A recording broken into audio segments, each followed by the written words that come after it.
appreciate having such distinguished witnesses before the subcommittee. We face a high-class problem.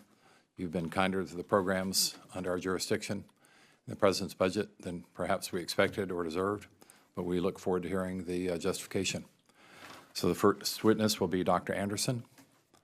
Let me ask to, by unanimous consent, we will not only accept our honorary member, Mr. Lamborn, for questioning after subcommittee members have asked their questions, but ask unanimous consent that any member's opening statement be inserted for the record. The ranking member, Mr. Turner, would you opening statement? Okay. Dr. Anderson.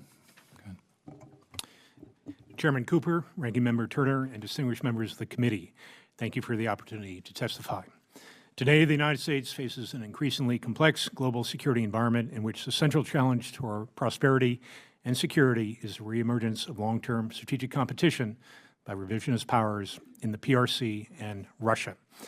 At the same time, we must be prepared to counter the clear and present dangers posed by rogue regimes such as North Korea and Iran. Each of these competitors confronts us with unique and overlapping challenges, and our strategic forces, nuclear, space, and missile defense, offer critical capabilities necessary to meet these challenges. Nuclear deterrence is the Department's highest priority mission. Our deterrence is the foundation and backstop of our national defense. It underwrites every U.S. military operation around the world and provides extended deterrence guarantees to over 30 allies and partners. Effective deterrence requires tailored strategies supported by flexible capabilities that reside in the nuclear triad. This committee is well aware of the age of the triad systems and the challenge that the Department faces in sustaining these systems as we proceed with modernizing U.S. nuclear forces after decades of deferred recapitalization. Last fiscal year, Congress funded 98% of DoD budget requests for nuclear force modernization, operations, and sustainment. We appreciate this support and request continued support. The FY21 budget request for nuclear forces is $28.9 billion, or roughly 4.1% of the total DoD budget request. Modernization or recapitalization of our nuclear forces is about 1.7% of the total DoD budget request. Funding these critical requirements ensures that modern replacements will be available before the nation's legacy systems reach the end of their extended service lives and we lose them altogether. Turning to space systems, they underpin virtually every weapon system in our arsenal, but many of them were designed in an era when there were few threats in space. This is not the case today. The PRC and the Russian Federation both seek to be able to deny the United States and our allies the advantages of space. The United States is responding to this threat by transforming our space enterprise, fielding resilient architectures, developing space warfighting expertise, and working closely with allies in combined operations. I want to acknowledge and recognize the bipartisan leadership role that this subcommittee played over several years to establish the United States Space Force as a sixth branch of the armed forces and to make this historic step possible. The President's FY21 budget request provides $18 billion for space programs, including $111 million to support stand-up of the new service. In addition to the Space Force, the President's budget also provides for funding of the new Space Combatant Command, U.S. Space Command, and the Space Development Agency, which will accelerate the development and fielding of military space capabilities. Turning to missile defense. As adversary missile technology advances, the threat to the United States homeland, allies and partners, and our forces in the field has become increasingly dynamic and difficult to predict. While traditional fixed and mobile ballistic threats continue to grow, adversaries are also investing in ground, air, and sea-launched cruise missiles, as well as hypersonic weapons with diverse ranges. Adversaries are incorporating these missile technologies into their strategies to coerce and intimidate the United States and its allies by threatening critical homeland targets, our ability to reinforce allies in crisis or conflict, and our ability to project power. To address these challenges, the United States is focused on a layered defense with adaptable systems. U.S. policy is to stay ahead of rogue state missile threats while relying on nuclear deterrence to address the large and more sophisticated Russian and PRC ICBMs. Within this framework, the 2019 Missile Defense Review centers our policy on 1, defending the homeland, military forces abroad, allies and partners. 2, mitigating against adversary coercive threats and attacks. 3, assuring allies and partners, preserving the freedom of action. And 4, hedging against future unanticipated threats. In conclusion, I want to thank the subcommittee for the opportunity to testify and to support its support to our strategic forces. Along with our allies and partners, we must ensure that we have the capabilities needed, both now and in the future, to protect our people and the freedoms we cherish, and to be able to engage potential adversaries diplomatically from a position of strength. To do so, I urge you to support the important capabilities funded in the President's FY21 budget request. I look forward to your questions. Thank you. I thank the witness, General Raymond. Chairman Cooper, Ranking Member Turner, members of the subcommittee. It's an honor to appear before you today. I've had the privilege of testifying in front of this subcommittee on many occasions. However, this is my first opportunity to appear since taking command of United States Space Command in August of 2019 and being appointed the Chief of Space Operations for the United States Space Force this past December. I am truly honored and humbled by this responsibility. On behalf of the Joint Space professionals that I am privileged to lead, I would like to thank you for your leadership, personally thank you for your leadership in helping elevate space to a level commensurate with its importance to our national security and the security of our allies. We are the best in the world at space today, and with this historic establishment of a new armed service and combatant command, we're even better, and we need to be, as we are laser focused on meeting the requirements of the National Defense Strategy. Both China and Russia continue to build and modernize their space capabilities. They are building capabilities for their own benefit, while also building capabilities to deny us the military and economic advantages that the United States and its allies have enjoyed for decades, an advantage that is eroding. As I have testified to in the past, the scope, scale, and complexity of the threat in space is real, it's growing, and it's concerning. We can no longer assume that our space superiority is a given. If deterrence fails, we must be ready to fight for space superiority. We are today, and with the establishment of United States Space Command and the Space Force, we will be tomorrow. To this end, U.S. Space Command will deter aggression from conflict and do it so from a position of strength. Accordingly, we will remain ready to defend U.S. and allied freedom of action in space. We will deliver space combat power for the joint and coalition force, and we're going to develop joint warfighters to serve in, from, and through the space domain. Since the establishment of United States Space Command, we have strengthened our integration with our combatant command warfighting partners, informed the global integration needed to carry out the National Defense Strategy, advanced our partnership with our allies, and have strengthened our voice and requirements. I am proud of the joint space warfighters that I am privileged to lead.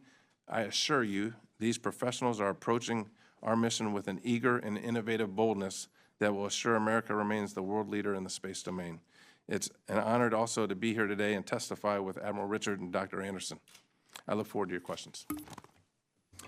Thank you, General. Before I introduce Admiral Richard, I want to note that this is the second Alabama in a row to hit Stratcom, so congratulations, and long may that tradition continue. Admiral Richard. Good afternoon, Chairman Cooper, Ranking Member Turner, and distinguished members of the committee.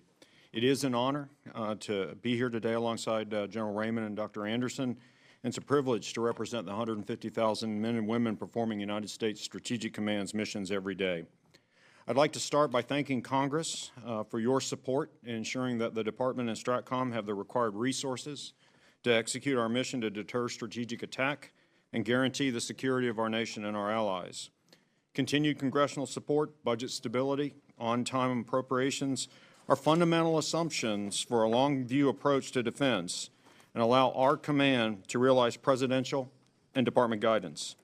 The proposed FY21 budget supports irreversible implementation of the National Defense Strategy, meets our current operational requirements, and outpaces the growing existential threats we face. I want to come back to that point. I want to note that the commitments are necessary because this nation faces an existential threat. Today's security environment is the most challenging we have seen since the Cold War. Both Russia and China are investing considerable resources to advance and expand their arsenals of nuclear and conventional forces while adopting an increasingly assertive posture at the expense of accepted international norms and rules and at the expense of our nation and our allies. All while North Korea and Iran continue to conduct malign activity, fostering regional instability, defying international norms, and threatening the United States, our allies, and our partners. I want you to know, as global warfighters, the forces under my command are ready to respond decisively should deterrence fail. A powerful, ready triad, survivable nuclear command, control, and communication systems, and the supporting infrastructure are the foundation for strategic deterrence and assurance. These capabilities are fundamental to our survival as a nation and underpins the Department's strategy to conduct global, all-domain operations that communicate the strength of our alliances, the credibility of our forces, and a willingness to act decisively to protect our vital interests at a time and place of our choosing. Strategic deterrence is an active mission, and I do operations every day to ensure we have a safe, secure, and effective deterrent. Nevertheless, our nation is at a critical juncture regarding the future of our nuclear forces. Over 40 years ago, our leaders made wise decisions to recapitalize our strategic capabilities that we have benefited from to this day. Since the end of the Cold War, we have led the world in reducing the numbers and types of nuclear weapons in our arsenal, while at the same time our adversaries went in the other direction and expanded their capabilities. It's now our generation's turn to make the same wise investments required to deter nuclear use and future great power war for the next 2 generations. If we do not invest smartly in our nuclear enterprise now, we may begin to reach points of no return. And I predict they'll start in the nuclear weapons complex, next into the nuclear command and control, and finally in the triad delivery systems. It may result in our need to rebuild nearly from scratch over 1 or more decades our enterprise talent and infrastructure required to be a nuclear power. We must continue the Department's #1 priority to recapitalize our nuclear forces and strengthen homeland defense. Know that our Department's proposals do not pursue parity with our adversaries' arsenals or seek a new arms race, but provide a qualitative and comprehensive approach towards a viable deterrent for the future at a time of increasing threats. Our command is focused on maintaining a safe, secure, and effective deterrent and providing tailored strategies in coordination with my fellow combatant commanders to meet our responsibilities to the nation. We're ready to be tested and continue to look for solutions to strengthen military readiness and increase lethality. And this includes continuing the seamless transition of space operations to General Raymond and the United States Space Command. I'm grateful for your continued support, which will aid in developing the future force necessary to execute the Department's highest priority mission.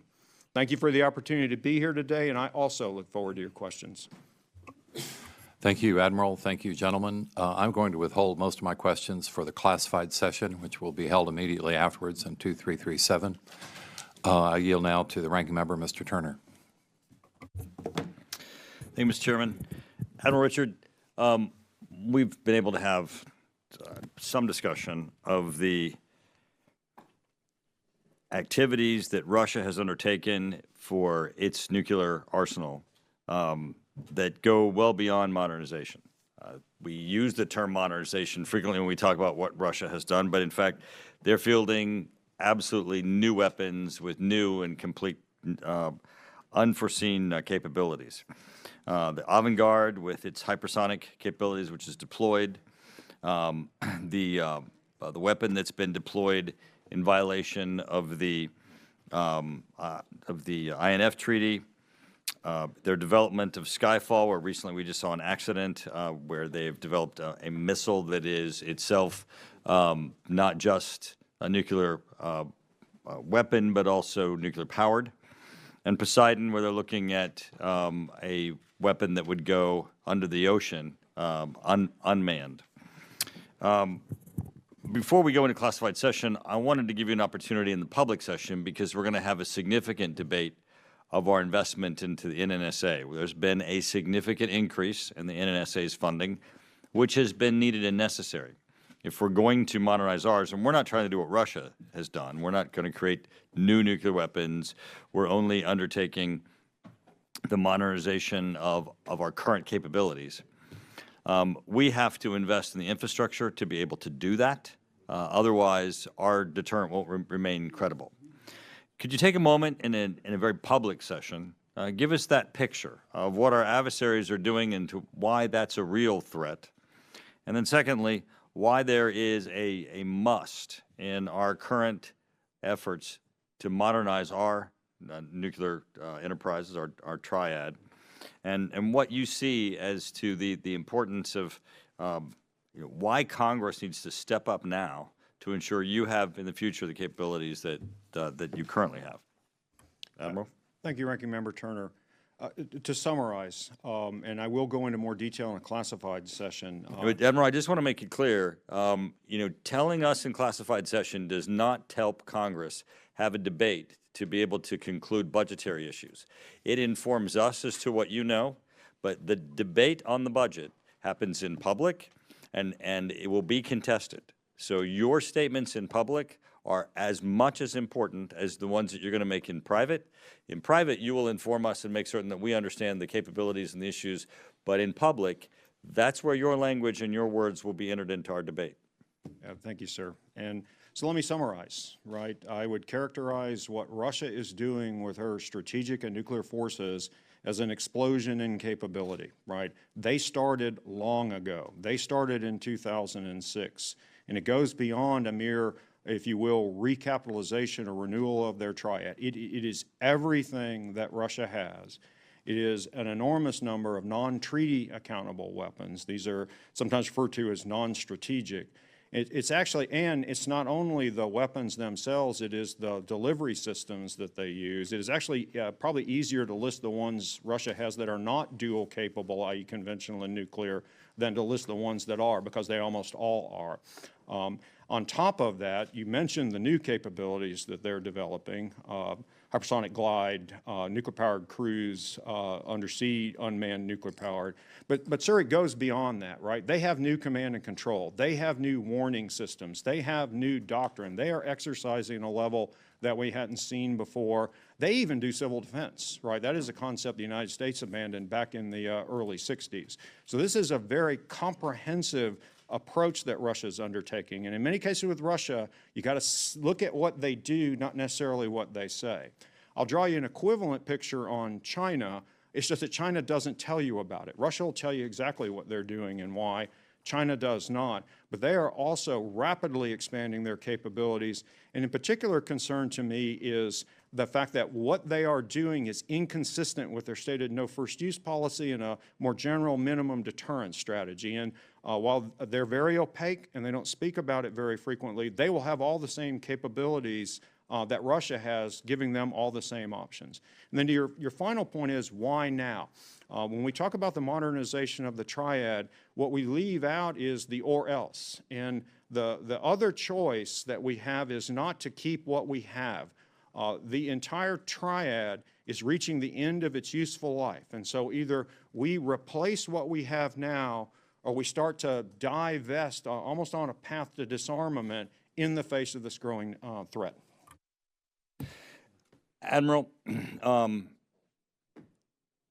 Russia has publicly announced that it has deployed hypersonic capable weapons, named, I think, the Avangard is certainly the name we've given it. Why does that weapon concern you? Well, it concerns me for a couple of reasons. One, it is they have, you're correct, stated that they have a hypersonic glide vehicle. That challenges our warning capability, and we not only base our active defenses on that, but I base our posture and response on that as well. And Ranking Member, what I back up is, I think it's important to remember, Russia didn't have to do that, right? That was a choice by their part. China is right behind them in terms of those capabilities. So in the face of our restraint, in the face of our delaying our recapitalization to the last possible moment, that's a great example of going in the exact opposite direction. Would you consider these weapons provocative? They are certainly unhelpful to me in terms of my mission set. It is an additional threat that I'm required to work through the strategic deterrence equation in order to defend this nation. So while they deploy these weapons that have new capabilities, brand new weapons, what is the danger if we allow our current capabilities then to decay or degrade? We went through a nuclear posture review and determined that we needed tailored strategies for each of our adversaries. And I think that was a wise stack of decisions. The triad is what gives me the capabilities. It's the inherent flexibility in the triad that enables me to execute those strategies. If we don't modernize, I don't have those capabilities anymore. I'm at the part where I will have to take the triad apart if we don't do that. Thankfully, we had wise leaders in the past that gave me a triad to be able to take apart. But that means fundamentally I can't execute the strategy.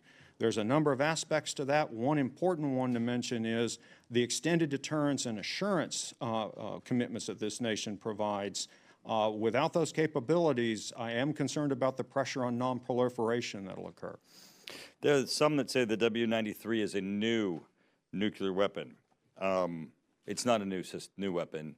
Admiral, to answer the question is to a critic that would say that undertaking the W-93 is a new weapon, why it's not. The W-93, I think that is one of those things that makes me proud to be an American, right, that we can come up with a program of record like the W-93. It uses existing designs. It will use existing stockpile components. Okay, so that means that there's no new pit, right? There's not a new nuclear weapon inside this. It will use existing, right now I need an ability in general to be able to, we need to get to 30 and regenerate the ability to have pits for any of the weapons. That's its own constraint right now. But the W-93, and remember that's my requirement for the reason that I'm very pleased to see that the Department is taking these steps. This will enable me to address the simultaneous age out of both weapons inside the submarine launched ballistic missile leg.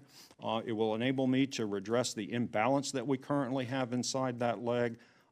It will be parallel developed with the United Kingdom's efforts in using existing partnership arrangements, and it will be vital to their maintenance and continuation of their continuous at-sea deterrence. Thank you. General Raymond, Secretary Esper yesterday spoke of the National Air and Space Intelligence Center at Wright-Patterson Air Force Base, which he had just toured, and the importance of its contribution overall to our national security. I know you two are very familiar with their operations, and as we go to stand up Space Force, there's obviously throughout the entire DoD enterprise individuals who wonder whether or not their job is moving, or whether or not they're moving, or whether or not they'll have a job. The Secretary has said that he wants to ensure that we don't duplicate efforts, that we don't diminish our current capabilities and capacities. I wonder if you might speak for a moment about the importance of NASIC's overall contributions to national security and our intelligence community. Yes, sir. Thank you for the opportunity. NASIC has provided excellent technical intelligence for the space domain for years. We rely on them very, very heavily. I will tell you the current strategic environment, some that was outlined by Admiral Richard, applies to space as well. And the need for increased intelligence across the board, foundational, technical, acquisition intelligence is increasing. And so as we build the Space Force and U.S. Space Command, I don't think anybody should be worried about a job. We're a growth industry. And I would suggest that we don't want to break something. We want to build on something to enhance it. General, thank you very much. I yield back. Thank you. Mr. Garamendi.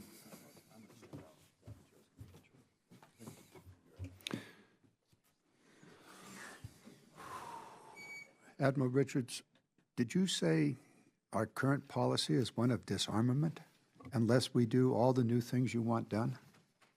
Is that what I heard you say? I didn't say that that was our current policy. What I will give you is the operational implications of our decisions, yes.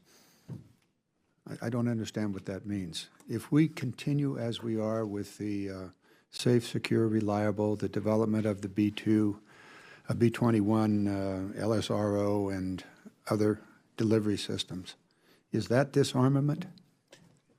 I was answering the question if we don't choose to do that. The existing systems we have only have finite lifetimes, and they require replacement, which will require a commitment by this nation to the resources and leadership to replace them. That's my point, Okay. sir. Are we in the process of replacing? We are just at the beginnings of the programs that will be the replacements for the current systems inside the delivery triad. I see. You said that the W-93 is or is not a new weapon? The W-93 is a new program of record that uses existing designs and existing components to address a need that I have. Yeah, let's answer the question. Is it a new weapon? It is a new program of record. Is it a new weapon? It is a new program of record, sir. I see. Is it a new weapon then? I'm going to go back to it's a new program of record. We're just now starting the program. This dance is getting us nowhere. Does it use a new pit? It hasn't been designed yet, sir, so we have to go do the designs to answer Of that the question. 80 You know pits? we have to ask first to start the program before we can answer some of these questions. Why then are we going to build 80 pits a year beginning in 10 years? That is necessary overall inside the weapons complex to refurbish the entire stockpile. Those will only be used for the existing weapons and the leap of existing weapons? I'm sorry, your question again, sir? My question is, what do you intend to do with the 80 pits a year that are supposed to be, or the 30 then 80 pits a year that are to be produced in the next 15 years? So actually, this is a very good point. They are used overall in the refurbishments of the weapons that we have. And this is a good example of one of the points of no return that I'm talking about in terms of NNSA's funding is right at the minimum to maintain. All the nation has is an ability right now to refurbish existing weapons. If we drop funding, we push the front of a pipeline back that then spills back into the back of the pipeline showing up. And you get to a point, my point here is, you can't recover. And you can't get a bigger pipe in less than 10 years, no matter how much money you spend. My That's the question- basis of the 80 pit per year So requirement. what do you intend to use them for? Refurbishment of our existing weapons, sir. Which weapons? The whole stockpile, sir. It's all of them. That's new news. That is new news. So you're saying that the new pits that are to be produced will be used to replace the existing pits in existing weapons. Is that what I heard you say? Sir, that is NSA's stockpile modernization plan. Okay. Well, we'll have a meeting with the NNSA and we'll ask them that question too. So the W-93 is a new program of record but is not a new weapon. Again, the W-93 is a new program of record. It is designed to address an imbalance in the strategic leg. It doesn't require new testing. It's not a new design. Okay. I'm going to yield back my time. Thank you. Mr. Bishop. Thank you, Mr. Chairman. Gentlemen, thank you for being here. Your answers to Mr. Turner, I thought, were direct and sobering answers, so thank you for that. You know, the Minuteman III is already 47 years old, and in the depot where the maintenance work is done on them, some of the engineers are actually going to eBay to find spare parts, which is not actually a joke. It's unfortunately, it happens. So let me ask some really simple questions, basic questions about GBSD, if I possibly could. There are, and I guess, Admiral, let me start with you. There are some people, analysts, that are saying the dyad is enough, that we could do this with bombers and submarines if you were to maintain the same level of readiness and deterrence. And you only had a dyad. Would you be forced to buy new bombers, new submarines? Congressman, maybe if I could, 2 points. One, that depot you're talking about for the Minuteman III, I think that is a credit to the Department of the Defense and the Air Force, and it shows you the lengths we have gone to maintain these systems. That weapon system wasn't designed to have a depot. That weapon system was designed to be in service for 10 years. And the fact that the Air Force figured out how to retrofit in a depot maintenance process into that's an extraordinary engineering accomplishment and shows you as a credit to what the service is trying to do. To your answer, look, I could give you a specific thing on attributes you lose, but if you take the triad apart, I can't execute tailored deterrent strategies. That's it in a nutshell. And I'd have to come back with a different way to go do what the President and the Secretary have told me to do. So it wouldn't necessarily be cost efficient to do that. It certainly wouldn't be cost efficient. Or if you were to say, when people are saying, let's wait for this until we have less strife that we're put on, less pressure put on the Air Force budget, if we were to wait 3 to 5 years, that would not be necessarily more cost effective?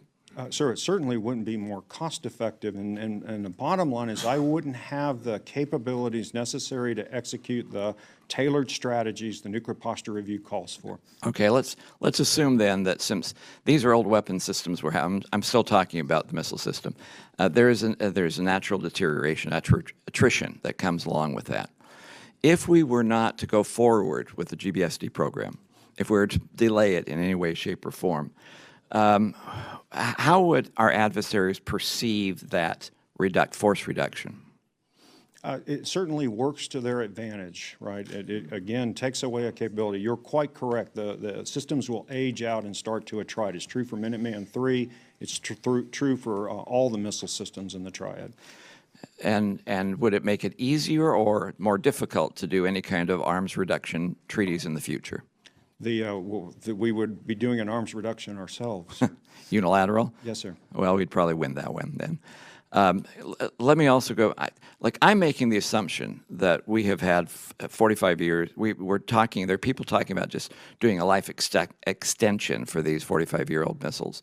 I'm assuming that in the 10 years you have been working on this issue, that all those criteria, all those factors have been factored into the system before you made your decision? Congressman, that's absolutely correct. We're well past the point of diminishing returns and cost effectiveness to not replace the Minuteman III. So in 30 seconds, could you just remind me of the purpose for the new system in the first place? The purpose for the GBSD, right, is it provides a land-based portion of the strategic triad. It presents the enemy an intractable targeting problem. It gives you the most responsive leg of the triad, and then it provides capabilities that complement the other two legs.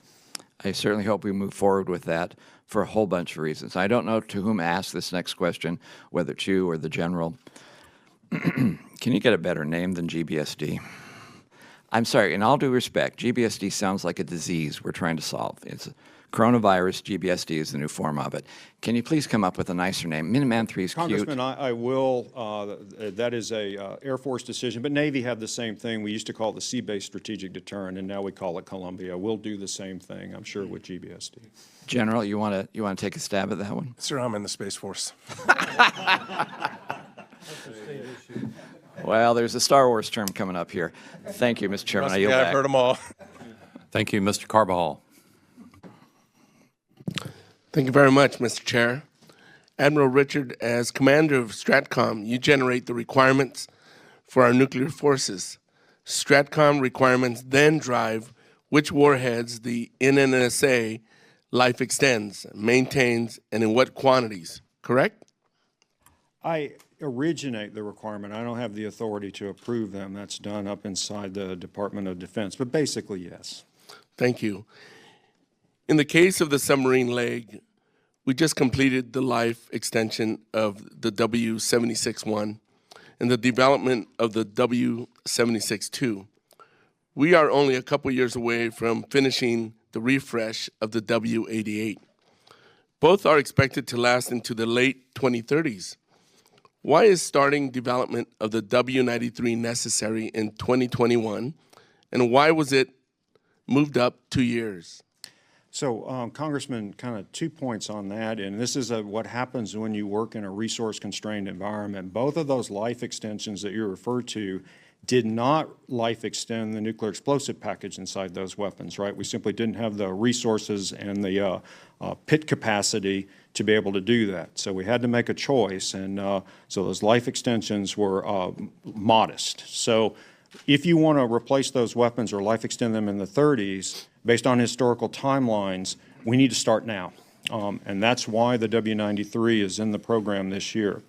So you're asking, your second question really gets into NNSA's budget submission, which I don't have complete visibility on. But what I'll note on the FY21 is that's the first time where we have synchronized the Department of Defense's budget request along with the NNSA. So they do a piece of it, and then the DOD has to marry that up, so we have synchronized them in this budget submission, and it is also designed to give us time so that we don't simultaneously have all three programs starting at the same point in the late 30s. Thank you. To that end, what is the plan regarding the other warheads in the submarine force, and will one of them be retired? See, I think this is the best part about the W-93. Again, it's another thing that just makes me proud to be an American, right? One, it's going to wind up initially being a third warhead, and we do have to get through the design piece of it. But it gives us an opportunity. Remember, part of where my requirement is coming from is that the ballistic missile submarines that we have today have 20 tubes. Columbia has 16, right? And so I will need capabilities that will address the fact that we don't have as many tubes in the new class of submarines, and the overall number of warheads is going down. So we have an opportunity here to redress the imbalance between the 76-1s and the W-88s. It will not raise the stockpile numbers. Let us finish the design. We might even be able to lower it, and then either do that and leave it as a third weapon or potentially make it a replacement for one of the two that we have. We just need to get through the work. Thank you. Let me continue. Secretary Esper told us yesterday in the full committee hearing that he hopes to engage soon on the New START extension. I have a couple questions.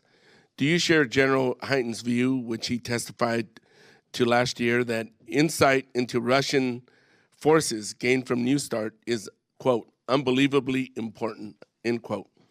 If New START expired on February 5th, 2021, with no follow-on agreements, would your job be easier or harder? So in general, Congressman, and I've testified to this before, I support any arms control agreement that enhances the security of this nation. General Hyten was correct, right, that New START does provide a level of insight, and it's a confidence-building measure. Russia's largely been compliant with it. It does set a limit on the number of strategic weapons they have. All are benefits. But what it doesn't do is account at all for a class of thousands of weapons that Russia has. They're developing new weapon systems that are not covered by the treaty that are also threats to us, and it's a bilateral treaty. My best military advice would be, I'd like to have all of that. That would make my job the easiest. Thank you. And lastly, General Raymond, being that I have Vandenberg Air Force Base in my district, what are the challenges and opportunities in standing up the Space Development Agency? The Space Development Agency actually today works for OSD and Army, and what it's designed to do is to go fast. I get asked frequently, what keeps you awake at night, and there's not a lot, but the thing that does is our ability to go fast. And SDA is designed to be able to go fast, to stay ahead of that threat, and largely looking at disaggregated architectures in space, which would be more resilient. Thank you. Mr. Chair, I yield back. Thank you, Mr. Rogers. Thank you, Mr. Chairman. General Raymond, General Hyten has talked about the all domains operations as being the biggest key to our entire budget in the future and our ability to compete with a global competitor in the near future at all levels. What role does Space Command play in working that problem, and just to the point you just now made, how are we going to balance advocating for to deal with emerging threats while we at the same time try to deal with present threats? First of all, Congressman Rogers, Space Command plays a critical role in it. The J is joint, and we're part of that joint team, and all domain is space. What you'll hear referred to as JADC2, Joint All Domain Command and Control, it's the connective tissue. It's the DNA that brings the full weight of the joint force together to provide advantage for our nation against any adversary. A lot of work that we have done and I know we've testified in front of you before on enterprise space battle management was built with this in mind. And so we use an open standards, open architectures, unified data libraries to have data more easily distributed, not just among us, but also our allies. So we are playing a critical role in that. On the balancing near term and far term, it's a unique position that I'm in as a combatant commander. I have kind of a 3-year look, if you will. As a service chief, I'm looking long. And as you look at the budget that we've submitted in my Space Force hat, it's this balance of making sure we're not taking too much near-term risk, but getting to the future faster. Great. Admiral Richard, first, roll tide. Roll Tide. Sir, can I interrupt? We want to get that on the record for the benefit can I of get General something on the Raymond record? and Chairman Cooper. We'd hope to avoid that in Go Tigers. Admiral Richard, in your opening statement, you refer to the increase in the Russian and Chinese nuclear stockpiles. China, you expect to double their stockpile within the next decade, and Russia you expect a sizable increase in the near future. Does our current program of record of modernization expand our nuclear forces? Congressman, no. Okay. A few weeks ago, the New York Times column, or a New York Times column, summed up the budget's investment in nuclear modernization by saying, quote, "The president's spending proposal requests money for a new arms race with Russia and with China and restores nuclear weapons as a central to military policy," close quote. Truth is, the budget does actually the opposite, doesn't it? Congressman, that is correct. In your testimony, you speak a lot about the age of our current systems and that we have no margin as we move forward with these programs. Do you have enough funding in this year's budget request for nuclear modernization programs, and does the NNSA? Congressman, the short answer is yes. I was pleased with the priority that the department placed on it. You heard our Secretary and Chairman testify to that yesterday. So yes, in the main, they are fully funded. Great. And if you take the warhead modernization program from the NNSA on one hand, and you take the triad modernization of delivery systems on the other hand, are these numbers satisfactory to keep those two things integrated over the next several years? Congressman, for this budget, yes. Excellent. And finally, are these investments we're making right now, do they plan for the future threat? Absolutely, sir. Excellent. Thank you, Mr. Chairman. I yield back. Thank you, Mr. Larson. Thank you, Mr. Chairman. I had the chair moved because it was the tallest chair in front of me, and I don't know why it ended up in front of me, but I think Garamendi put it there. Thanks for coming. I have a couple questions for all of you, but I want to start with Mr. Anderson, Dr. Anderson. On the 25th, General Walters testified to SASC, the Senate Armed Services Committee, saying he was in favor of a flexible first-use policy. Does the department have a definition of flexible first-use policy, and is that U.S. policy for nuclear use? So the question of whether to adopt a no first-use policy has come up periodically over quite some period of time. Yep. And our approach has been not to adapt a no first-use policy. And there are essentially several reasons for that. One is if we were to adopt a no first-use policy, we think it would undermine the credibility of our nuclear deterrence. It would undermine our security guarantees with extended I understand all those arguments, and we all understand all those arguments. So what's a flexible first-use policy, if not a first-use policy or a no first-use policy? So as outlined in our nuclear posture review, we reserve the right to use nuclear weapons in extreme circumstances as a first use. All right, okay. I wanted to get that clear. That sounds like a first-use policy, not a flexible one or not. The language just didn't sound right. So I wanted to talk to Admiral Richard and General Raymond. Now that we stood up Spacecom, and maybe you can give us enlighten us here, and maybe talk a little bit later. Are there seams between your commands? Have you found them yet? How are you working to close those, to tighten up those seams? Congressman, let me start. As the proud parents of U.S. Space Command, given that all of General Raymond's responsibilities came from U.S. Strategic Command, I am pleased in that not only do we not have seams, we're actually serving the nation better, right? General Raymond can get into detail about his sensor manager responsibilities, but he's actually serving missile warning better than we used to do by bringing in his other responsibilities in missile defense and space situational awareness. So it is anything but seems. We're actually performing better as a result of what I think was a wise decision by the nation and the department. General Raymond?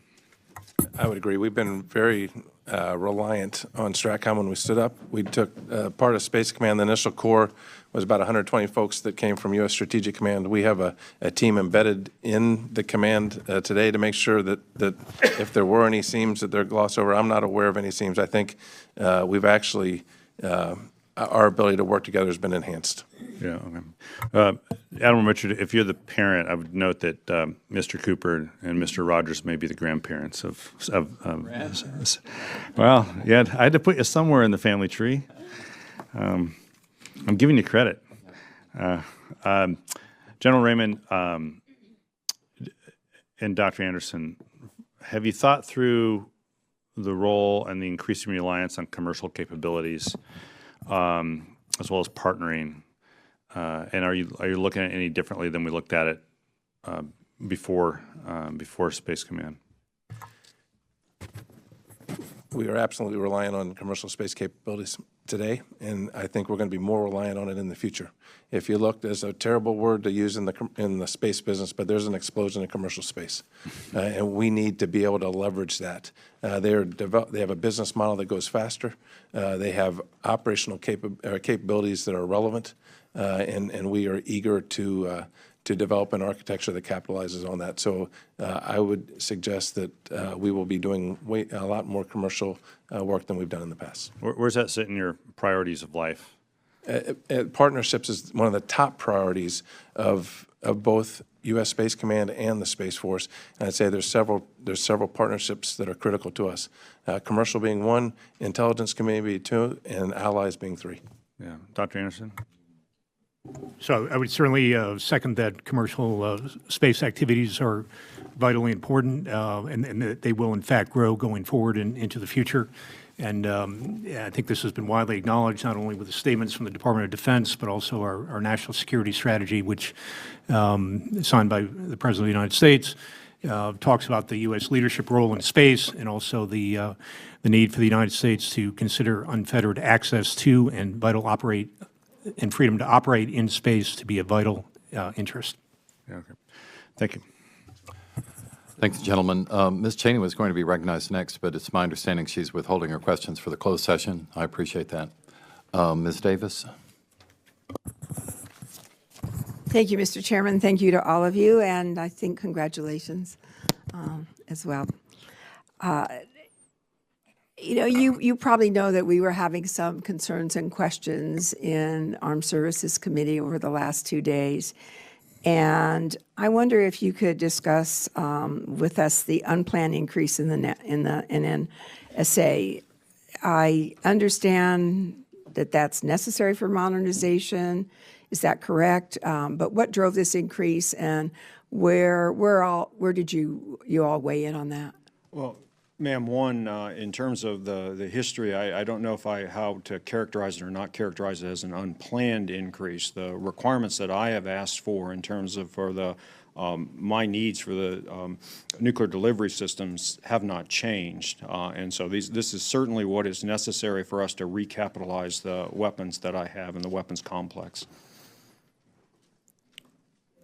Did anybody else want to comment on that? And where is that funding as it exists prior to the increase?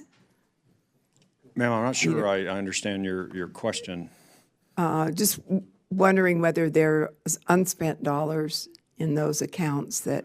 Ma'am, I'd have to defer your question to NNSA. Okay, thank you.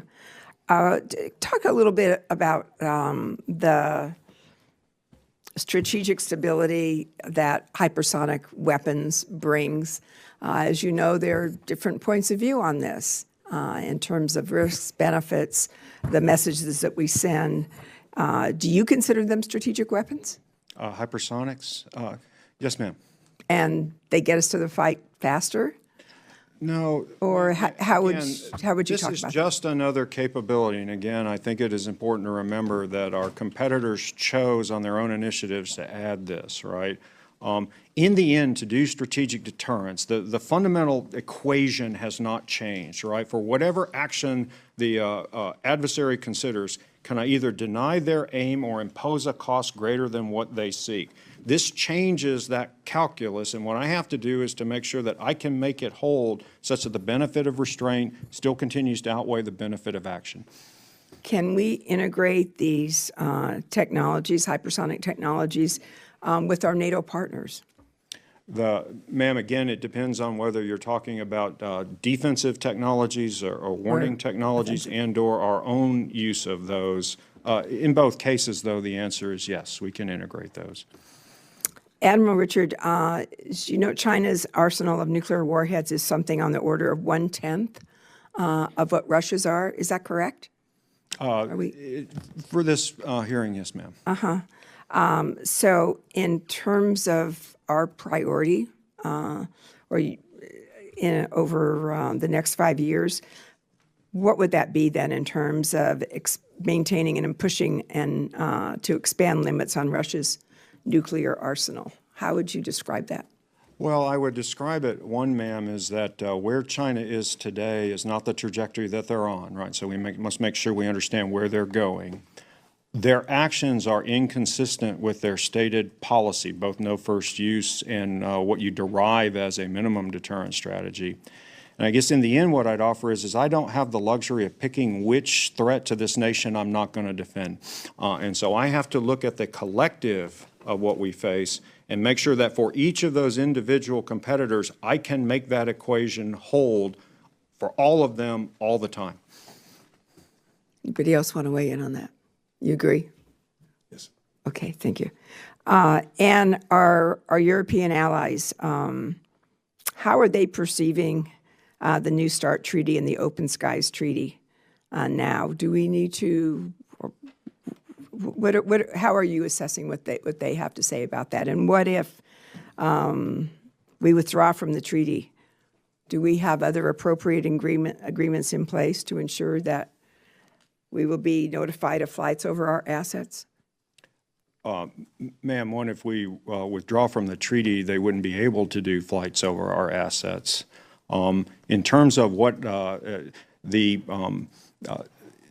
New START itself has not entered in very much into my conversation, so I'm strictly referring to U.S. Strategic Command.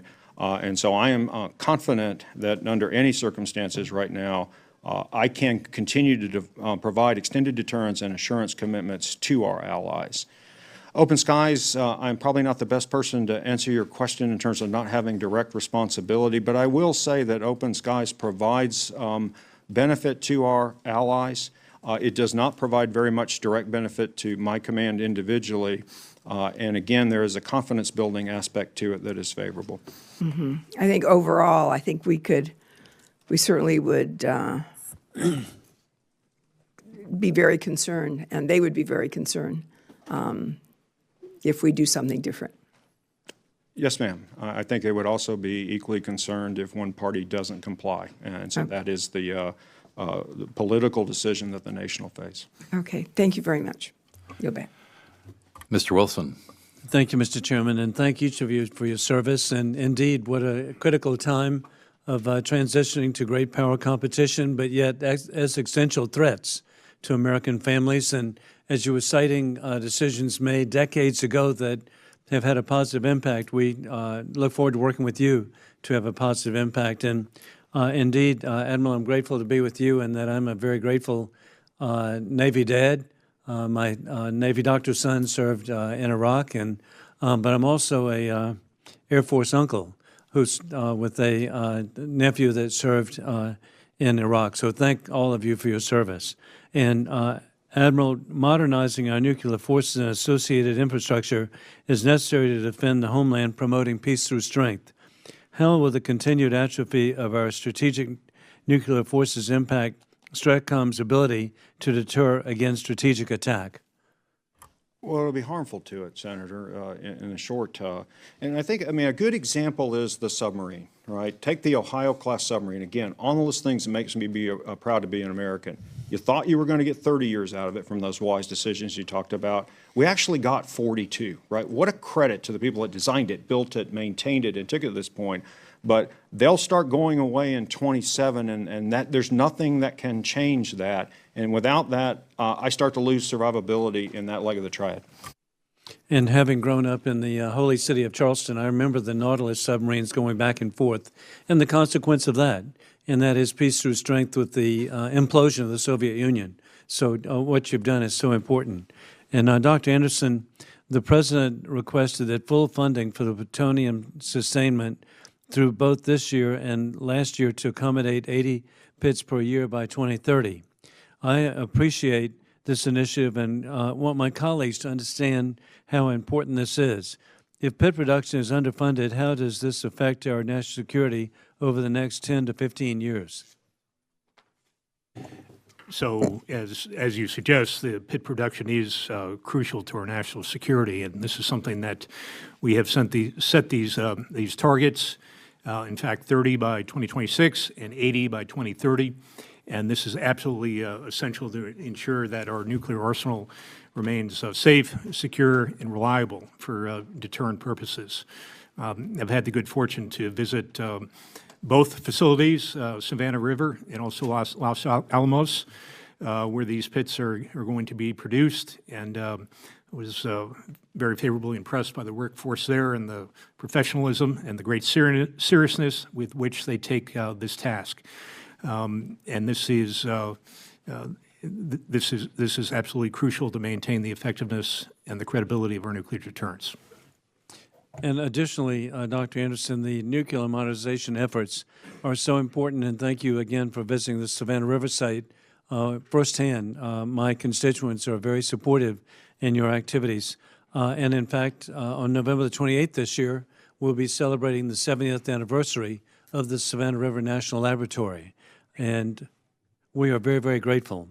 And how important are the nuclear modernization efforts to the Department of Defense, and what risks do we incur by not adequately funding these programs? As Admiral Richard has emphasized earlier, and I would certainly agree that these modernization programs, these recapitalization programs, are absolutely essential to our national security. The legs of the triad, the existing legs are old, and they're getting older. And to avoid what would in effect be de facto disarmament, they need to be recapitalized. We are not, as stated before, we are not growing the overall nuclear arsenal, the number of warheads. These are one-for-one replacements with the warheads, and the legs of the triad that are being modernized with the ground-based strategic deterrents, the Columbia submarine, and the B-21 radar will make these systems more reliable, more survivable, more resilient, and therefore more credible. So as Secretary Esper and the chairman and many other senior leaders have stated, this is our highest priority in the department. Again, thank each of you for your serving, and we look forward in a bipartisan manner to work with you in the future. I yield back. Thank you. Ms. Horn. Thank you, Chairman, and thank you all for being here today. I want to turn the conversation to national security space. So, General Raymond, although I don't have the problem with the tall chair that Rick did, I do have a problem with being short. So hopefully you can see me. Turning the conversation to space and the importance of the work you're doing, I have a few things that I'd like to hear from you on. First, I think it's clear that you cannot do your jobs. None of you can do your jobs and protect our forces without our space assets. Our national security space assets are absolutely integral. And as we have a growing number of adversaries that are coming into this and making significant investments. I'd just like to start with your assessment, General Raymond, of what the actual threats look like to our national security space environment. And then I'll follow up with some more specifics, and following on that to the most direct ways that we're addressing this threat. First of all, thanks for the question. It's clearly space is a contested domain. there's a full range of threats, and if you'll allow me, I'll lay out the full range at this level, and I'll be happy to go into much more detail in a closed session. But as I mentioned in my opening comments, the scope, scale, and complexity of these threats are real today. Everything from reversible jamming of satellite communications and GPS satellites to directed energy to cyber threats to on-orbit activities, and including the one that I just talked about publicly, where Russia has launched a satellite that released another satellite in close proximity to a U.S. satellite, which is concerning, to directed send ASATs, where China shot down one of their own satellites in 2007. So that full scope and scale is why U.S. Space Command and the United States Space Force are both so important.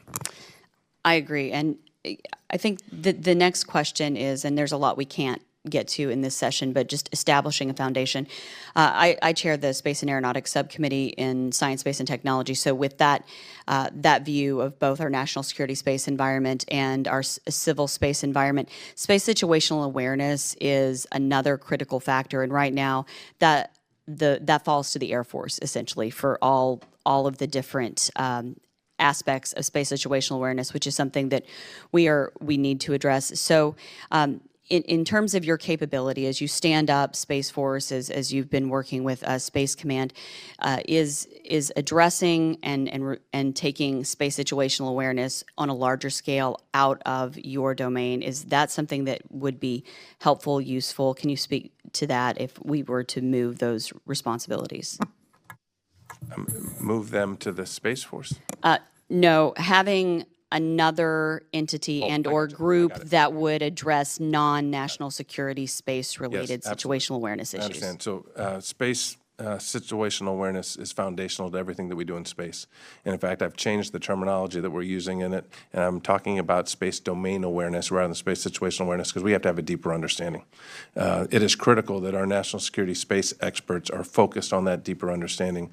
Today, we serve as the space traffic control for the world. The Space Force does, I don't need to do that, in my opinion. You have better things for me to do than that. We would really like to transfer that over to the Department of Commerce. We're working very closely with the Department of Commerce to do that. We're still going to maintain all of our systems to have that situational awareness and space domain awareness, but I don't need to be, our folks don't need to be the people that open up the Rolodex and make notifications. This is a longer conversation, but I think important to establish. And finally, more in closed session, I know, but I'd like to know what the biggest challenges that you're facing in standing up Space Force and understanding all of these varying threats right now. We have a great opportunity in standing up the Space Force. We have challenges, but I think the opportunities are even greater. And I appreciate, as I said up front, the work that this committee did. The law gives us a lot of flexibility to build this with a clean sheet of paper. This is a startup company, and we have an opportunity to not be tied to the past and build a service that is purpose-built for this domain. Two challenges that I see. One, we have to be bold, and we need to make sure that we're thinking bold enough. And two, as we are bold, we're going to need support to get those initiatives through. Thank you. I yield back. Thank you. Mr. Moulton. Thank you, Mr. Chairman. Gentlemen, thank you very much for being here today. We appreciate it. Admiral Richard, you testified 2 weeks ago that the New START Treaty provides Stratcom with a vital threat assessment of Russia's strategic nuclear arsenal, and that it provides transparency and confidence-building measures that are good for deterrence. So do you support an extension of the New START Treaty? So, Congressman, that is exactly what I said, and it is that it gives us insight in terms of the threat levels, right? It puts a limit on the threat levels. And do you think it's a good idea, a realistic idea, to include China in some sort of trilateral agreement in place of START? What China needs place of New START, rather. What I would love to be able to convince China of is the benefits of arms control in general, right? Forget the numbers, right? The idea... Right, but just to be clear, the numbers right now are that China has about a tenth the number of weapons as Russia, or thereabouts, maybe around somewhere 300. So we don't exactly want a treaty that equalizes numbers and therefore encourages China to bring its numbers up. Right. I would like to encourage China to understand the mutual benefit of arms control, the benefit to China of arms control, confidence building measures, transparency, avoiding miscalculation. That's what I would like to see added to the table. Great, thank you, Admiral. I want to move on to some questions about hypersonics, because I think it's incredibly important that we counter the emerging technologies from Russia and China. But we also just have to be careful about how we're doing that. One of the things that Russia and China are doing very smartly is they're not countering all our technologies. They're trying to leapfrog us in certain areas. And fundamentally, we'll have a closed session to ask some more detailed questions, but in this open session, so that people understand, are hypersonic weapons faster than our existing ballistic missiles? I mean, Congressman, to your point, actually, a hypersonic weapon is slower. It's actually slower. Slower than a ballistic missile.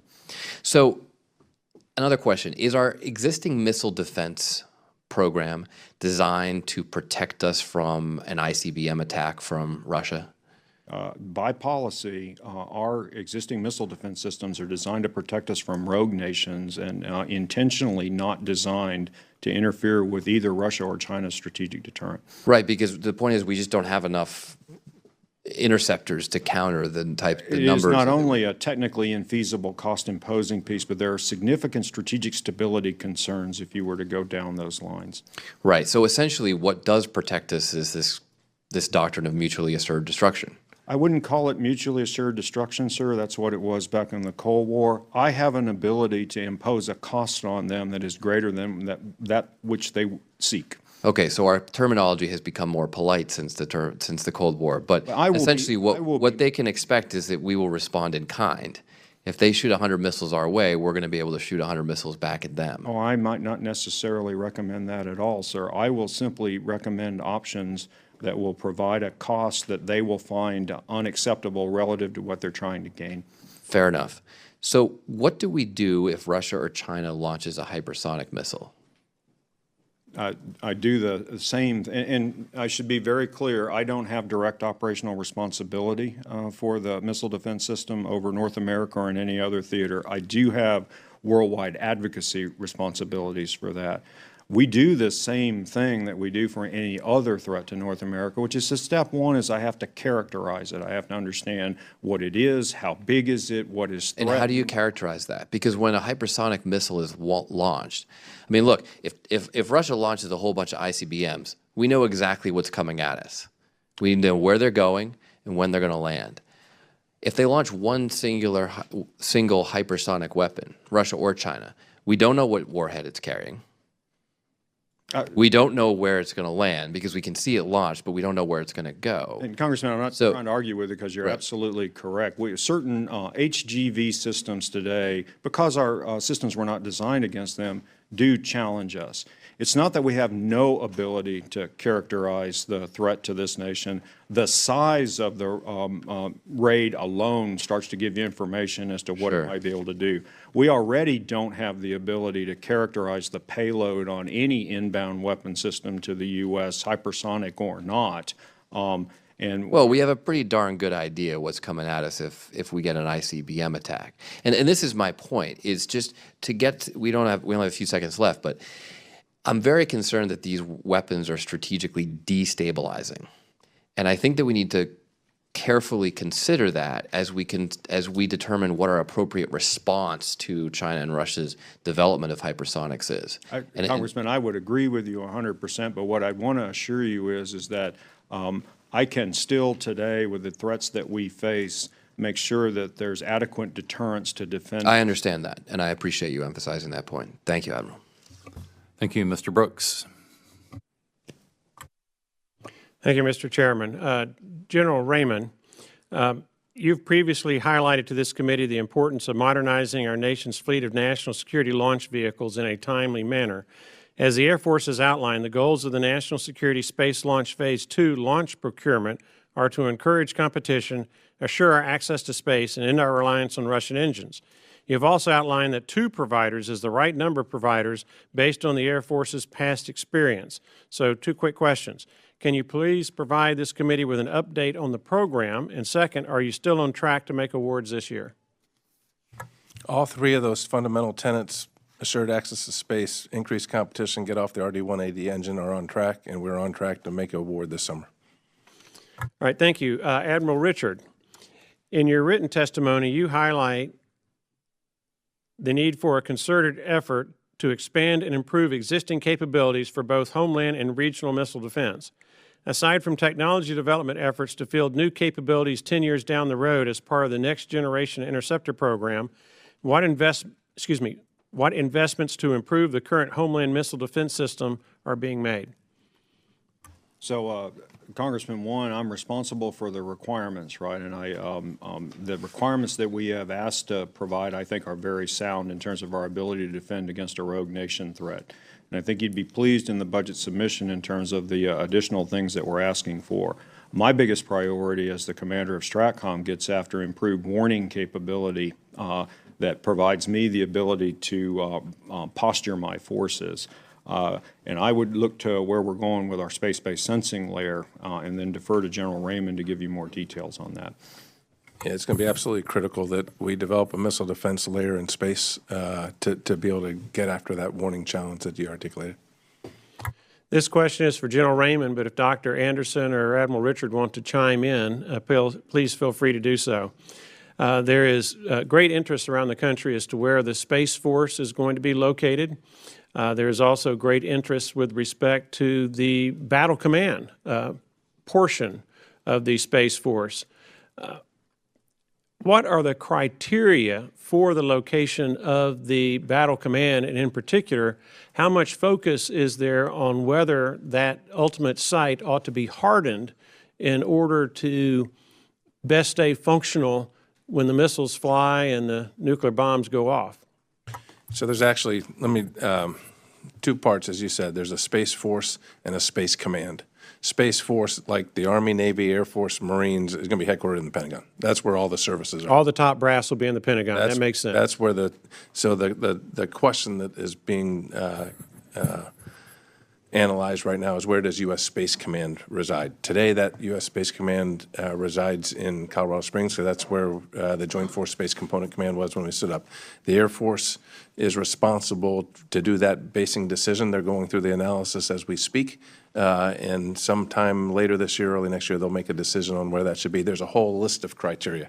The Air Force just announced everything from schools to licensing for spouses all the way up through mission, workforce. I mean, there's a whole laundry list, and I'd be happy to come back to you and share that list with you. How much weight is given to how hardened the site can be for the location of the Battle Command? Yeah, so that would be linked into under the mission. Make sure that you have a ability to conduct a mission, and we do that in a variety of ways. And again, in a closed session, I could give you more details. All right. Thank you, sir. Anyone else wish to add anything? Dr. Anderson, Admiral Richard? No, sir. All right. Thank you, Mr. Chairman. Thank you. Now the patient, Mr. Lamborn. Thank you, Mr. Chairman, for having this hearing. Thank the three of you for what you do to protect our country. General Raymond, I know establishing a new service must be a daunting task.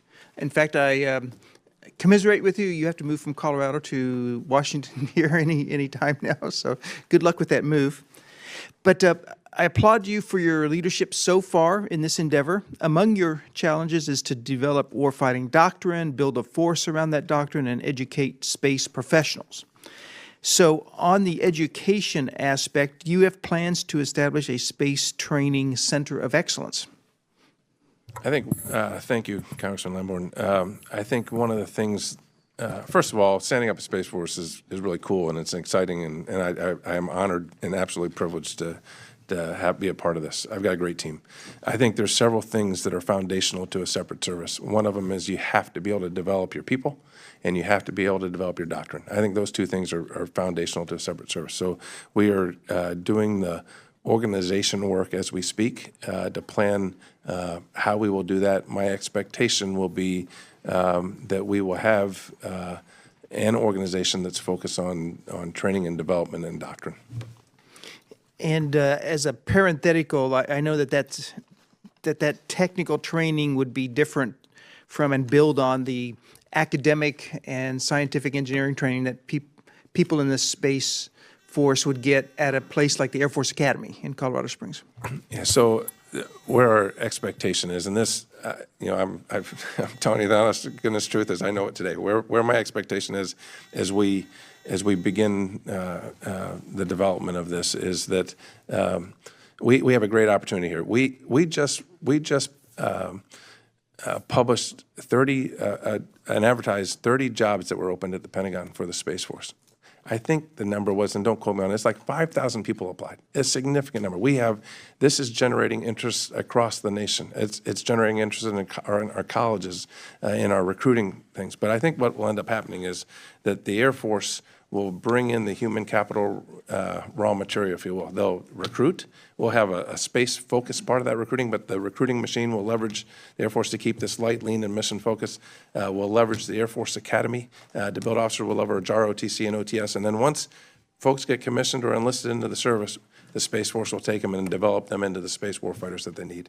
That's where our head is today. Excellent. And will National Security Space Institute be a part of this? Absolutely. They're a fundamental part of what we do today. They teach Space 100, 200, 300, the professional development course, and they'll be built into that. Excellent. Do you need anything more from us? We're working on the NDAA as we speak, funding authorities, et cetera?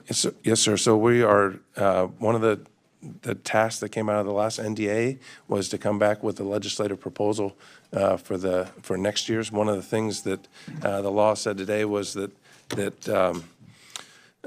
this started out by taking folks and missions and capabilities from the Air Force. The department's vision is that we will broaden this to other services in the future. Okay, excellent.